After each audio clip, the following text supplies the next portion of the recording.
Assalamualaikum warahmatullahi wabarakatuh. Saya Ahmad Munasir. Saya mahasiswa dari Universitas Muhammadiyah Tangerang. Kali ini ingin menjelaskan apa itu teori informasi asimetris. Teori informasi asimetris pertama kali diputuskan oleh Arrow tahun 1963 dalam satu artikel yang berjudul Uncertainty and the Welfare Economics of Medical Care di jurnal American Economic Review. Sedangkan istilah informasi asimetris digunakan oleh Arrow tahun 1970 dalam karyanya dengan judul The Market for Lemons, Quality, Uncertainty, and the Market Mechanism. Dia menyebutkan bahwa dalam pasar barang cadangan yang seperti itu, nilai rata-rata dari suatu komunitas cenderung turun. Maka untuk barang dengan berkualitas bagus sekalipun, penjual yang tidak memiliki niat baik cenderung melakukan penipuan terhadap pembeli dengan memberi kesan seolah barang yang dijual bagus. Kondisi seperti itu membuat banyak pembeli menghindari penipuan atau menolak melakukan transaksi dalam pasar seperti itu. Bahkan yang lebih buruk adalah menolak mengeluarkan uang besar dalam transaksi tersebut.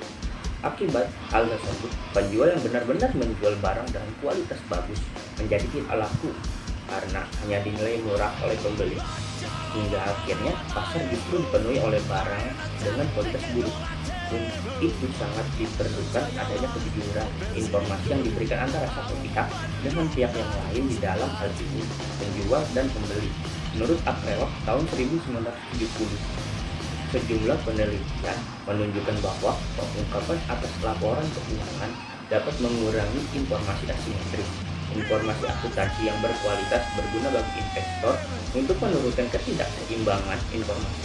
Ketika terjadi perbedaan informasi yang dimiliki antara investor dengan agen perusahaan, yaitu ketika investor memiliki informasi yang kurang lengkap, sedangkan agen perusahaan memiliki informasi yang lengkap, maka perbedaan tersebut dikenal sebagai informasi asimetris.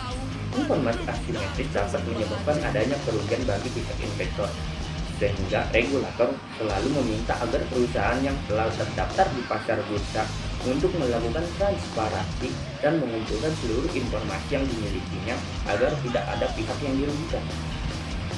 Informasi asimetris terjadi karena adanya perbedaan kepentingan antara manajemen dengan pemilik modal.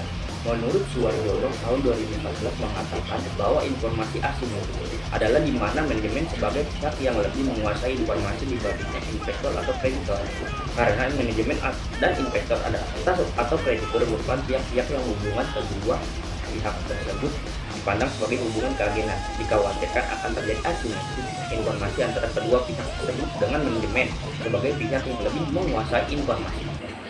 Kondisi informasi asimetris sangat mempengaruhi cost of equity karena apabila pihak eksternal perusahaan seperti investor dan kreditor tidak memiliki cukup informasi terkait perusahaan, maka akan timbul keraguan bagi pihak eksternal tersebut untuk menanamkan atau meminjamkan dananya terhadap perusahaan yang akhirnya nanti akan mengurangi modal yang didapat perusahaan, hingga akhirnya nilai cost frekuensi semakin tinggi karena perusahaan harus mengeluarkan biaya lebih banyak agar usahanya untuk menanam modal perusahaan tidak sia-sia.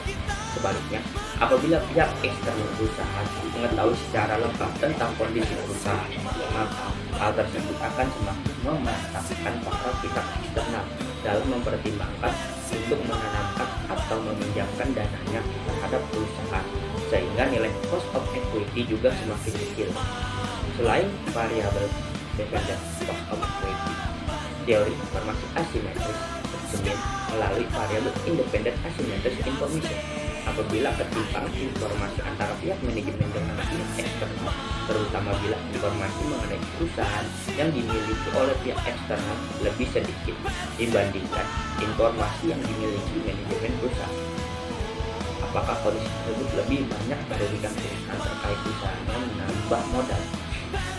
Hal ini disebabkan apabila perusahaan tidak melakukan transparansi terhadap laporannya, apakah pihak eksternal tidak dapat mengetahui prospek perusahaan di masa mendatang, sehingga menaruhkan mereka untuk melakukan pengambilan keputusan terhadap investasi. Mungkin hanya itu saja yang bisa saya jelaskan, kurang lebihnya mohon maaf. Terima kasih. Assalamualaikum warahmatullahi wabarakatuh.